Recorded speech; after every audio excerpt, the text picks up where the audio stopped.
I have to record this kasi po may Valentine's Day ngayon, ang daming nagde-date.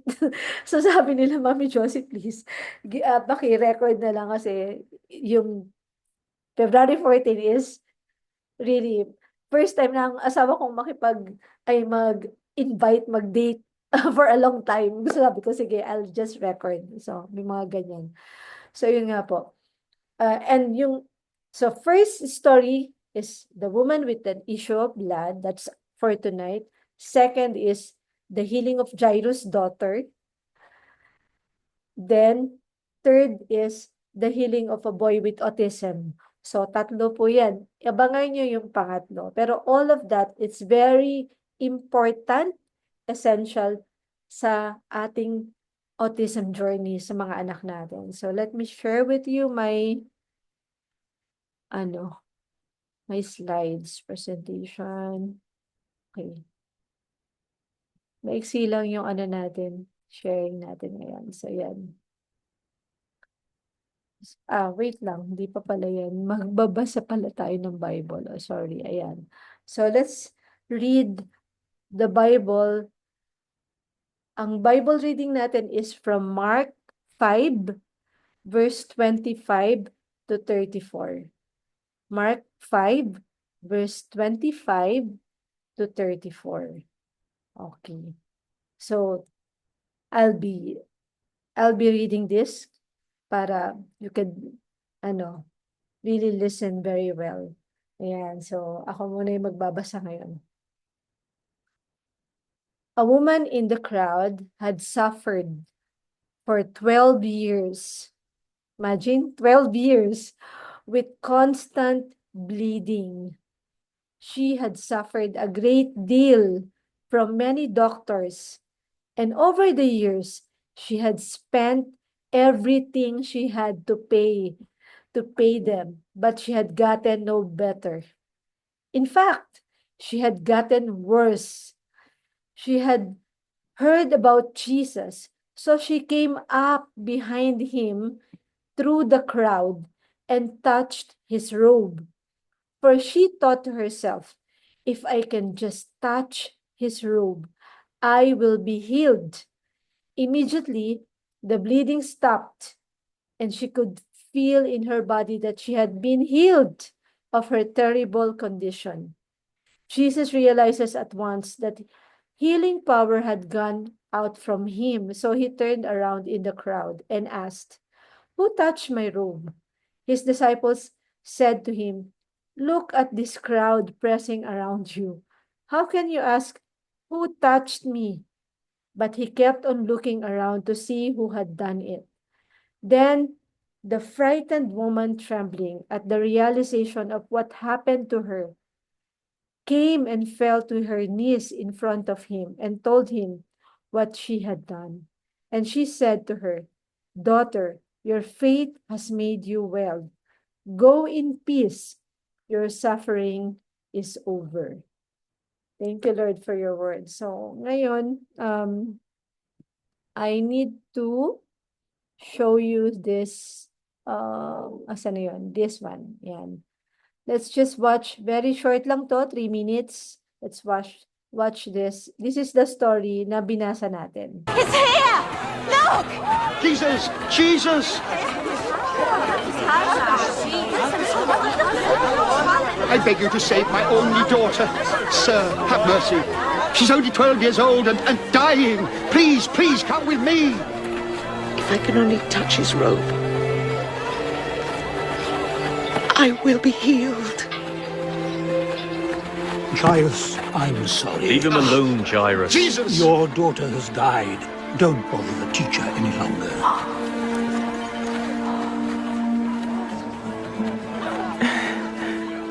Don't be afraid.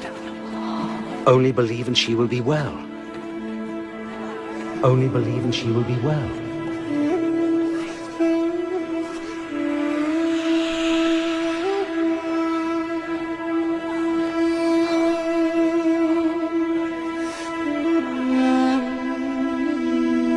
Who touched me?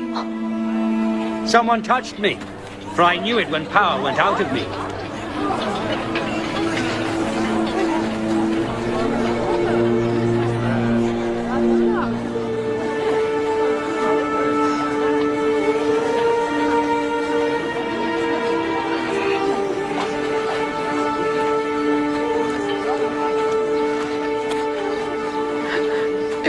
I who touched you.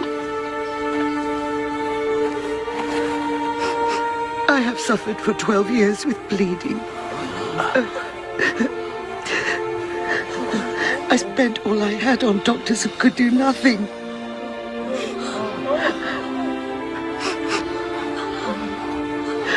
But when my fingers touched your robe, I was healed.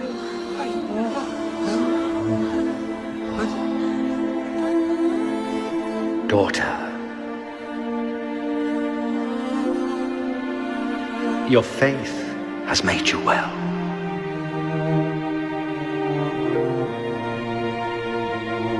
Go in peace. Go in peace. Thank you.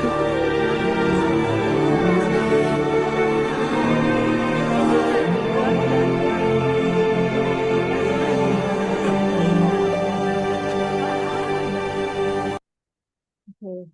So hanggang dyan natin i-share yung yung video. So let's go now to our meditation.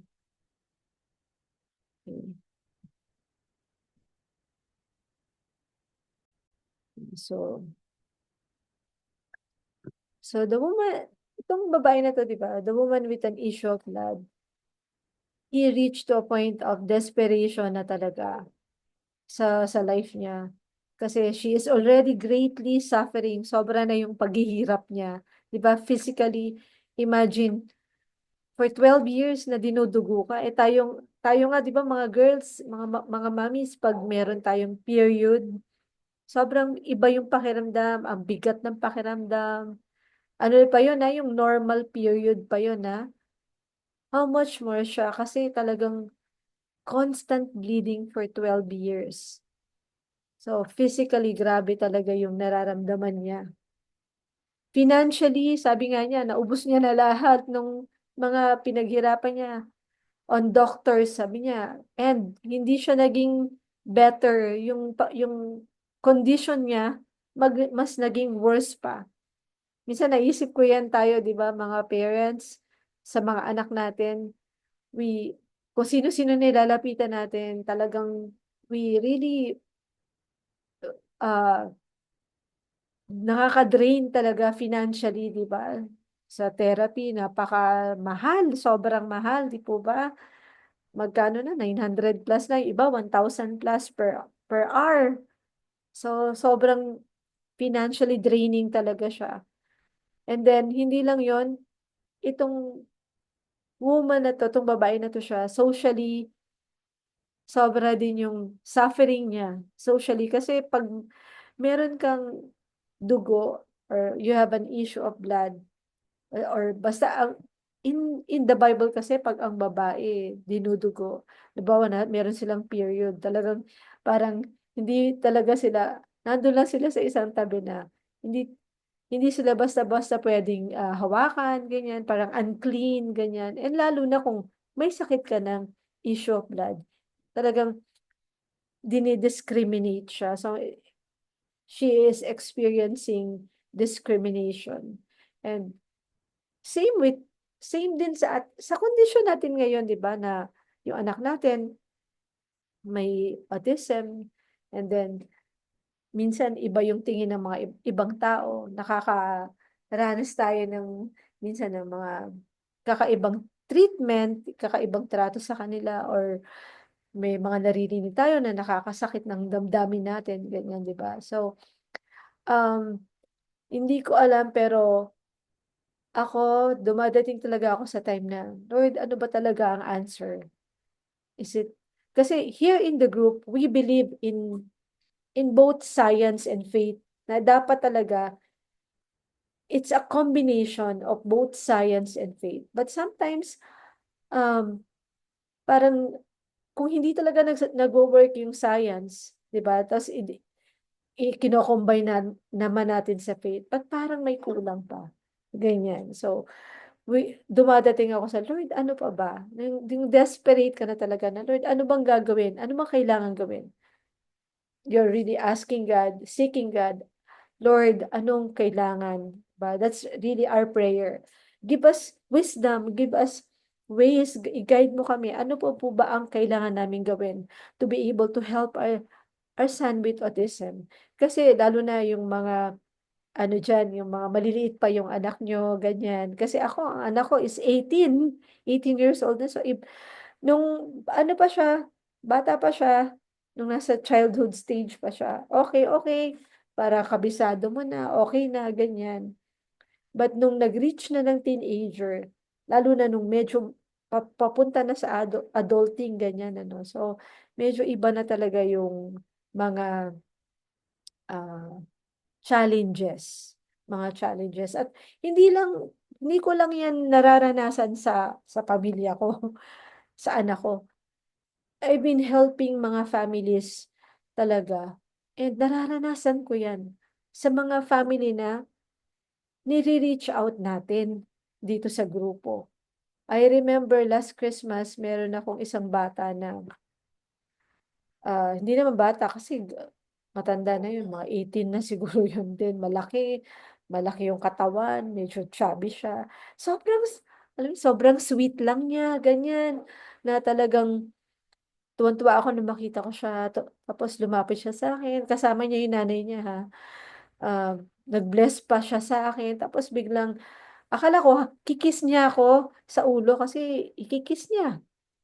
Pero, ang ginawa niya, kinagat niya yung buhok ko.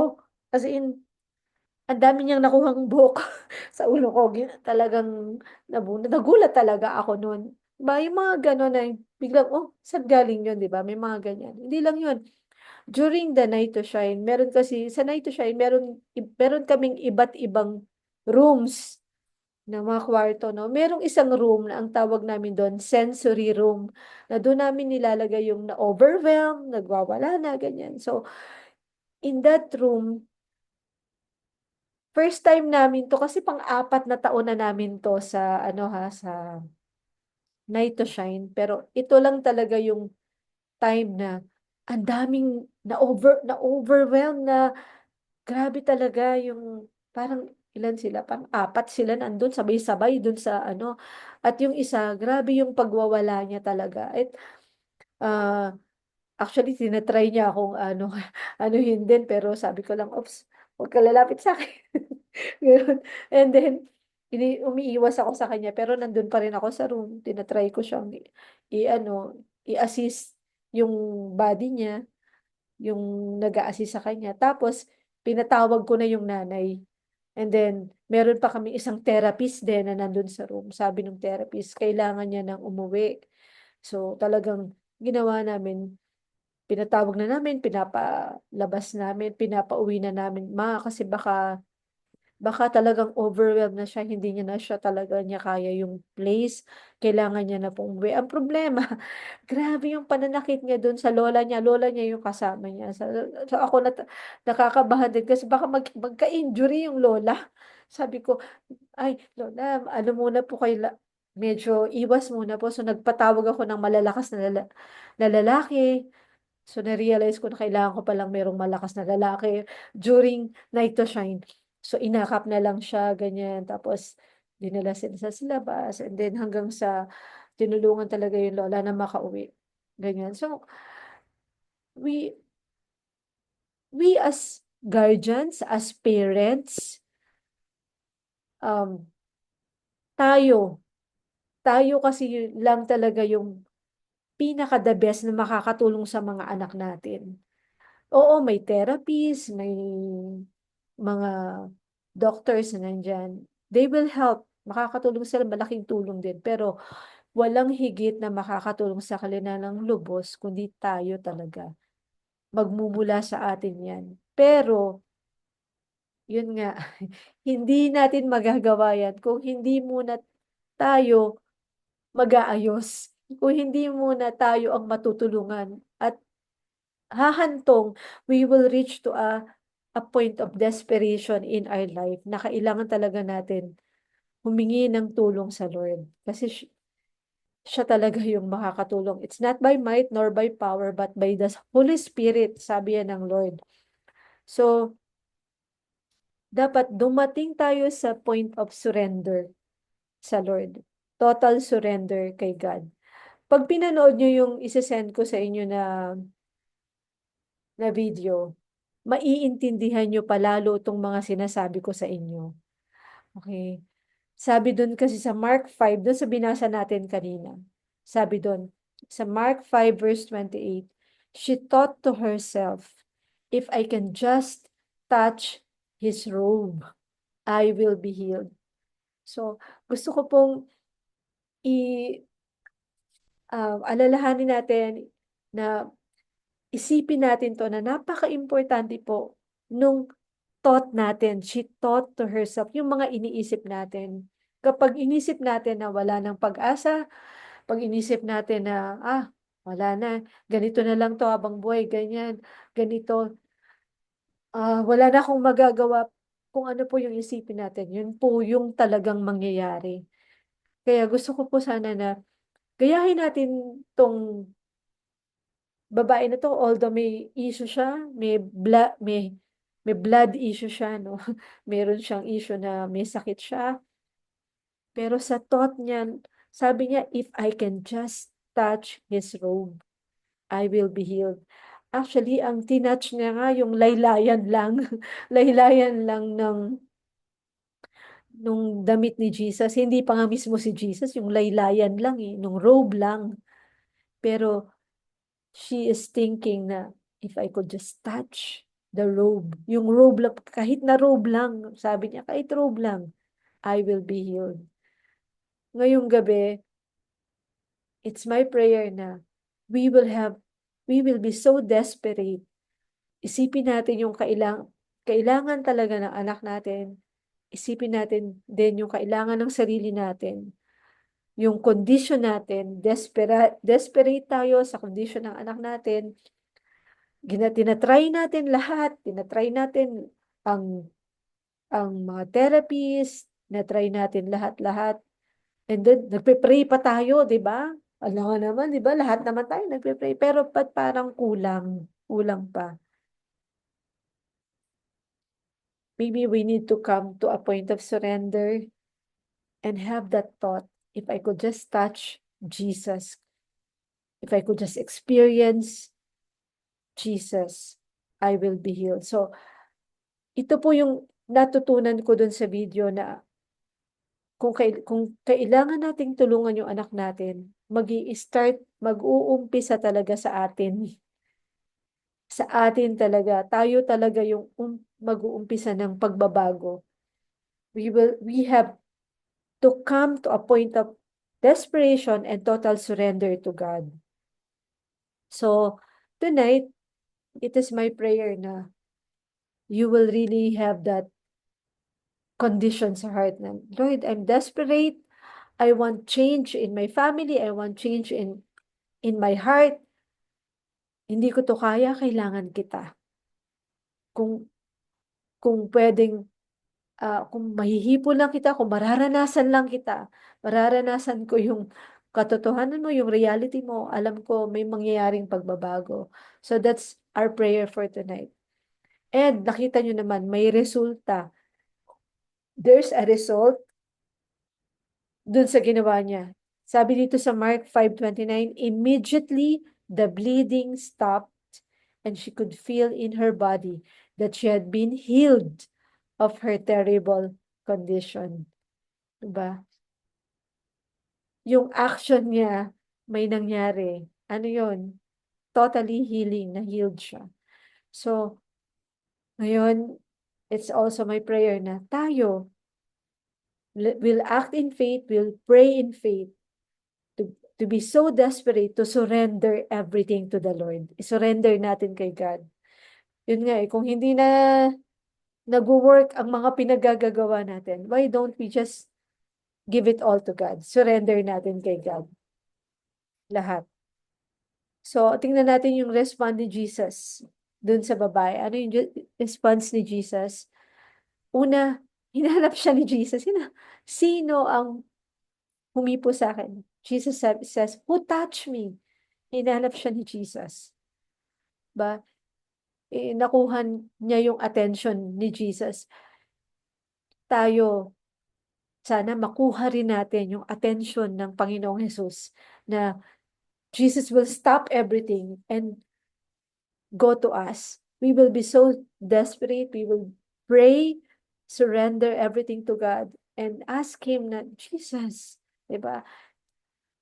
Ipuin natin siya and then that He will respond to us because of our faith. Alam niya na may power na lumabas sa Kanya. Alam niya na hindi ka basta-basta lang na, nagpe-pray-pray lang. Hindi, you mean business. You mean, Lord, I need you. Diba? And then, kasi yung babae, nahihiya siya. Hindi pa siya nagsasabi na ako yun. Nakakatawa si Jesus. He kept on looking around to see who had done it. Hinanap talaga niya kung sino yung babae. And then, nung makita niya yung babae, ano sabi niya? Daughter. Ang sarap kaya noon, tawagin ka ni Jesus, daughter. You will be called daughter. Sabi niya, daughter, your faith has made you well. Go in peace. Your suffering is over. I want to hear that from Jesus. Na, daughter, your faith has made you well. Maaring ikaw ngayon, meron ka ring dinadamdam sa katawan mo, maaring hindi sa katawan mo, sa isipan mo, o sa family nyo. Hindi ko alam kung ano nangyayari sa inyo ngayon or sa family mo. But we can reach out to Jesus and I know Jesus will really reach out to us back, responds back to us. Magre-respond siya sa atin. Wala pa man siyang sa Bible, wala pa man siyang inisnab. Lahat talaga nag-reach out sa kanya. Talagang pinansin niya, in-answer niya. So, ngayon, I want us to pray the prayer of surrender. Kasi talagang it will start with us. Mag-uumpisa talaga ang kagalingan ng ating mga anak. Alam ko, gustong-gusto natin sila magbago, gustong-gusto natin sila na ma-turn around yung autism nila, ma-turn around yan, then let it start from us. Mag-umpisa talaga yan sa atin. So mag-pray tayo ngayon. This is a prayer of surrender. So gusto ko na sabay-sabay natin tong naanyayahan kita, bawat isa sa atin na i-pray natin to ng buong puso. Buong puso, sabihin natin ng may pananampalataya na talagang naniniwala tayo na naririnig tayo ng Lord sa mga sinasabi natin. I-pray natin to. Let's pray together. Sige po, let's pray together. Lord Jesus, I am desperate. I want change in my life, in my family, and in my child. And I know that it will start with me. I want to have what it takes to see your power to change my life. I surrender everything to you. I now receive you in my heart as my personal Lord and Savior. Teach me, show me how to grow in your love. Amen. Amen. If you have prayed this prayer prayerfully, talagang you mean it, the Lord Jesus heard you.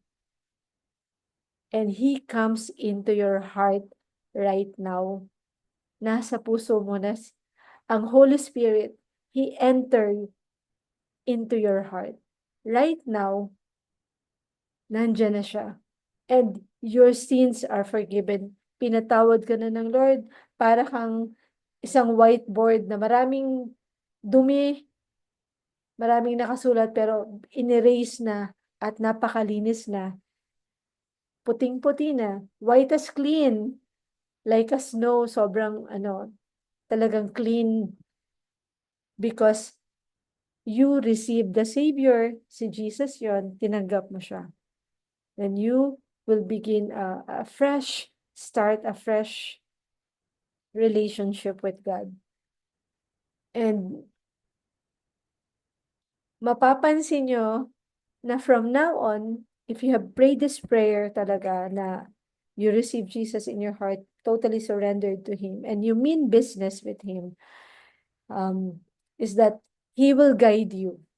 Iga-guide ka niya. At yung mga prayer mo, mapapansin mo, ma-answer na. May mga prayers ka na, parang pag nag-pray ka, bukas makukuha. Parang may mga ganon. May mga answered prayers kang marireceive. Na makikita mo yung mga prayers mo, very powerful. Bakit? Kasi, ito po yan.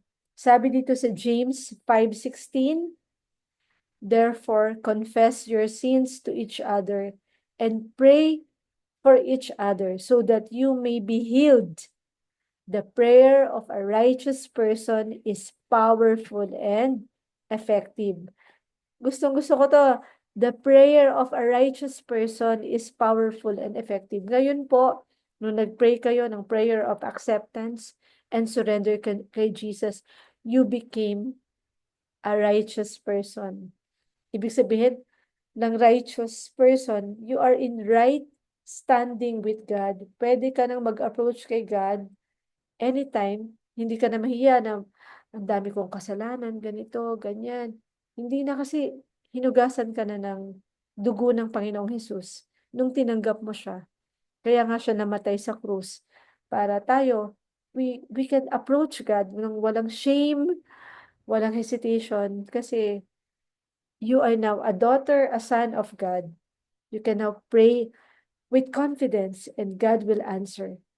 Remember po yan, the prayer of a righteous person is powerful and effective.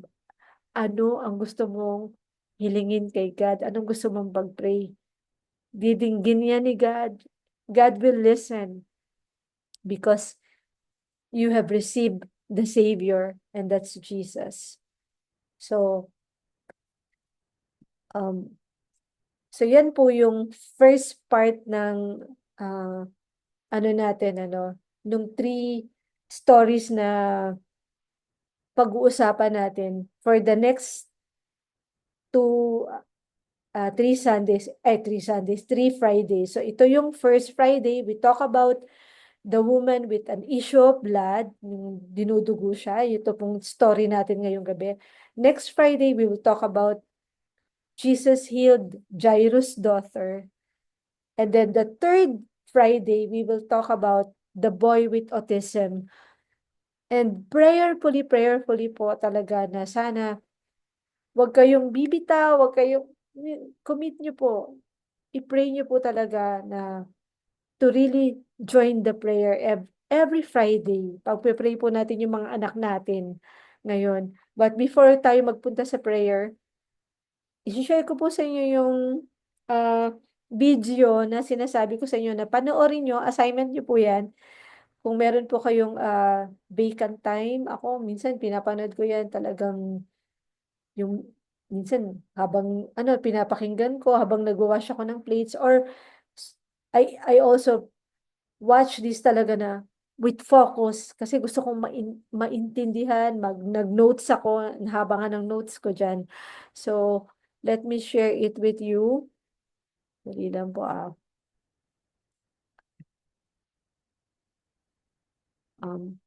siguro, ito siya.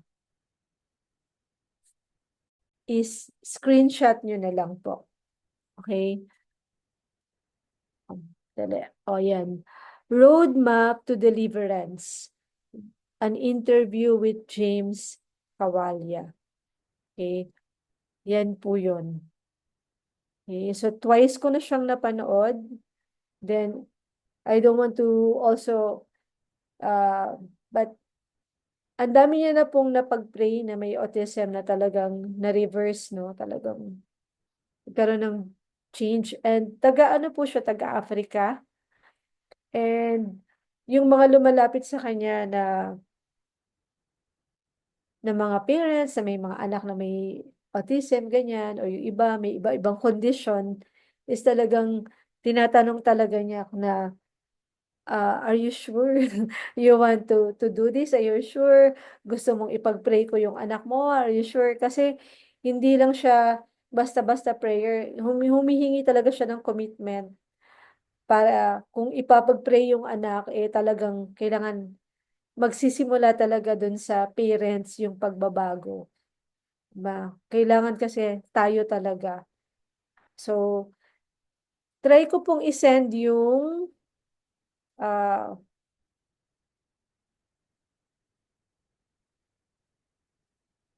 yung link. I'll try to send the link dito sa chat group natin. I hope to.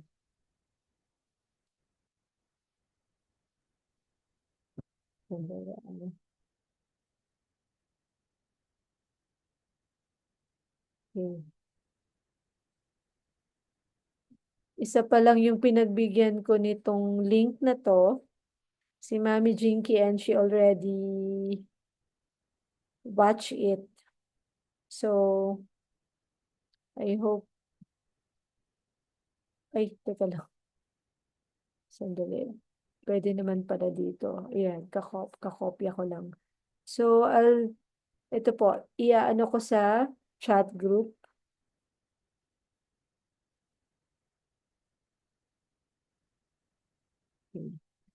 Ay, ayan. Okay, ayan po yung sinend ko na sa chat box natin. Ayan, nandyan sa chat box yung yung link. Okay. So, sinesend ko lang siya sa talagang mga ah, gusto talaga ng changes sa anak nila.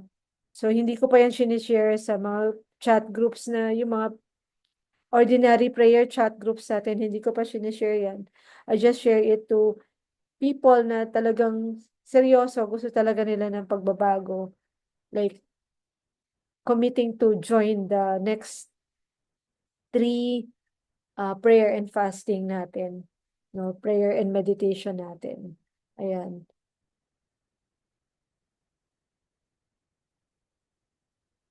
So, ngayon po, we are going to go to prayer. Prayer tayo.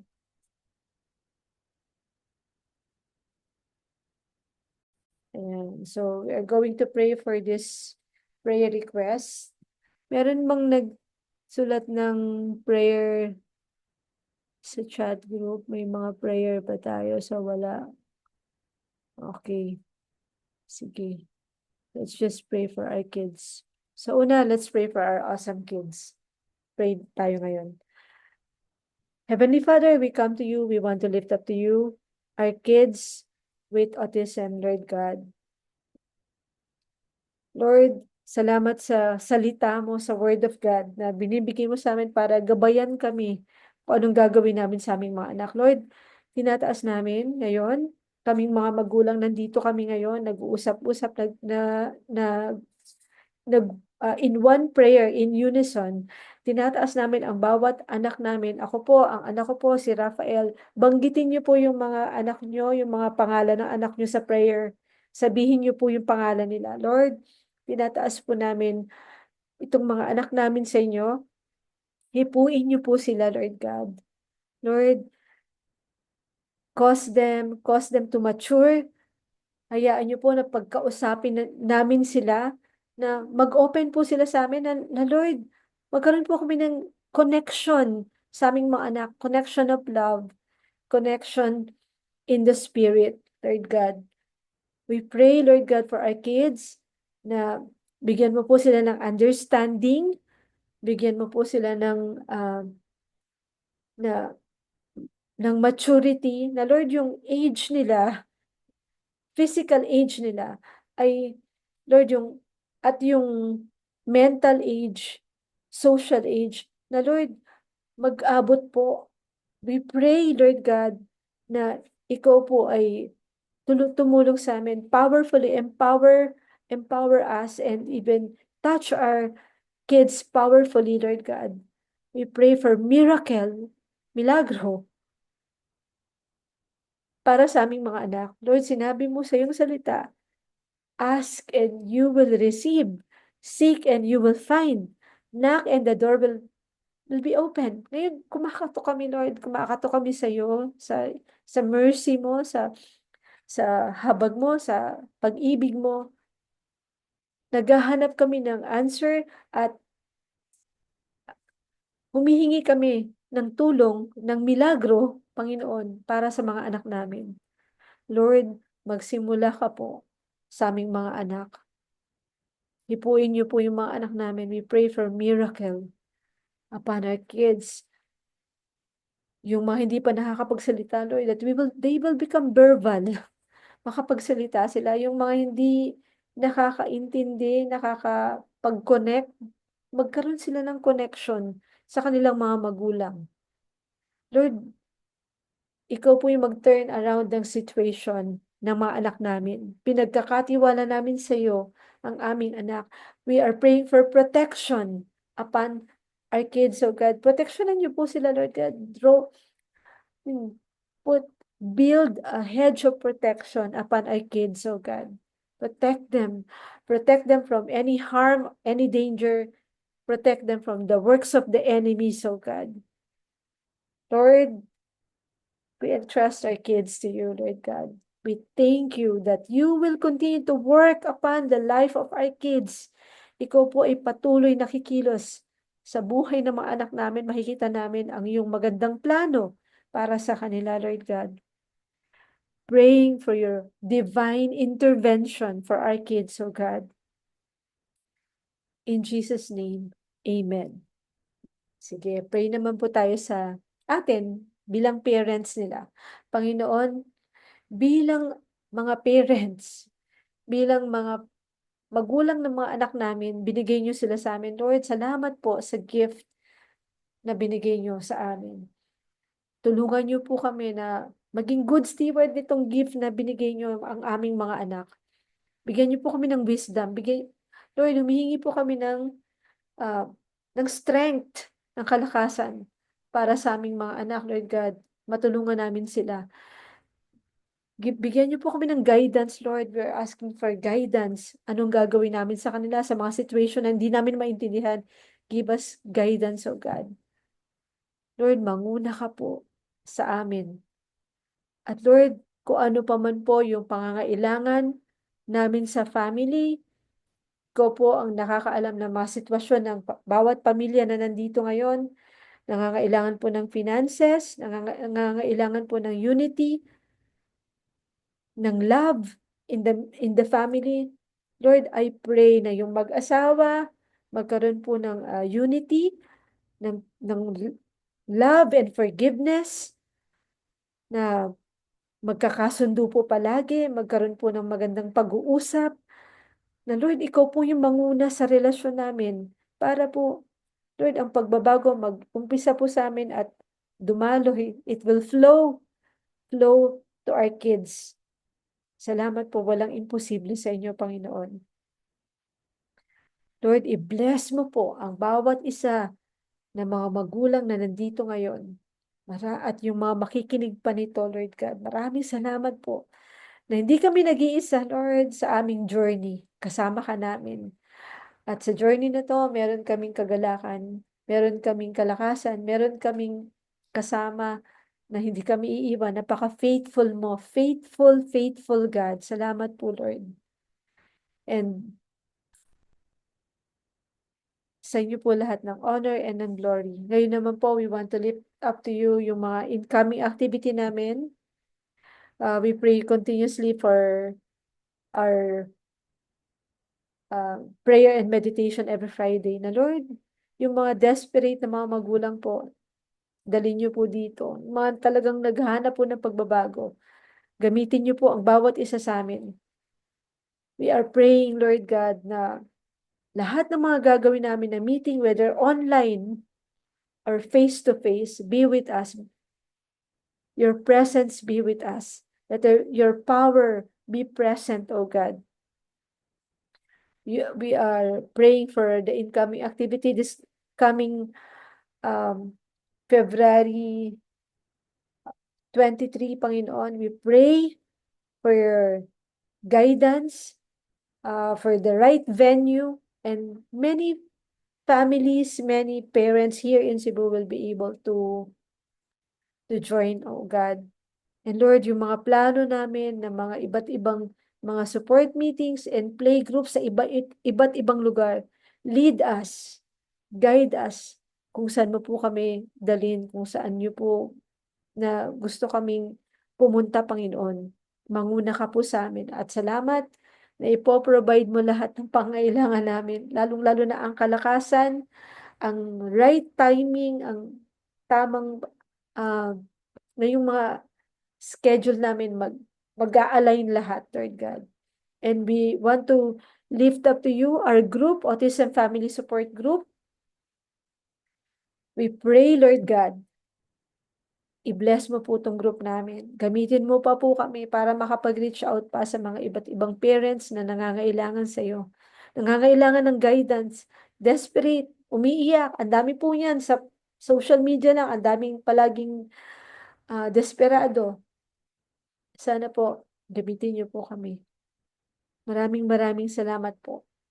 At Lord, tinataas ko po lahat ng nandito ngayon, nakasama ko na magulang na nagpe-pray.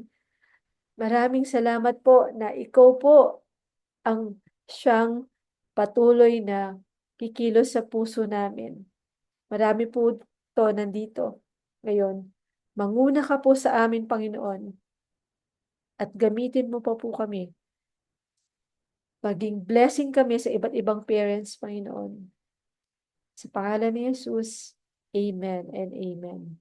Ayan, so maraming salamat. Baka meron kayong question, pwede naman. Kung wala, we will just close this. Pero, gusto ko lang kayong, i-inform, no, na we're going to have sa Mother's Day, we are going to have a Mother's Day retreat. O, di ba? First time yan, magre-retreat. Plano ko dito muna sa Cebu. Actually, we're planning din sana sa Baguio, no? Titingnan ko pa kung kaya ng powers ko. But I wanted to do it first here in Cebu kasi para tatry ko muna dito so that I could also bring it somewhere. But if you want to come here, overnight lang yun. Overnight lang ang ating Mother's Retreat. It's a treat. Treat talaga yon, Mother's Day Retreat. It's a treat to all special needs moms. Lahat na may mga anak na may special needs. It will be at a retreat, an overnight of prayer, bonding, refreshing, tapos talagang masaya lang, we'll just enjoy the night in the presence of God. It will be nature, maganda yung place. Nakapunta na ako kanina. Binisita ko yung place, ang ganda. So, hopefully, maayos ko yung mga kailangan pang ayusin doon. But if you are interested, you can come here. You're so much welcome. Punta ka dito sa Cebu. Well, let's have an overnight retreat. O, di ba? Magre-retreat tayo mga mommies. Parang yan, i-treat natin yung sarili natin.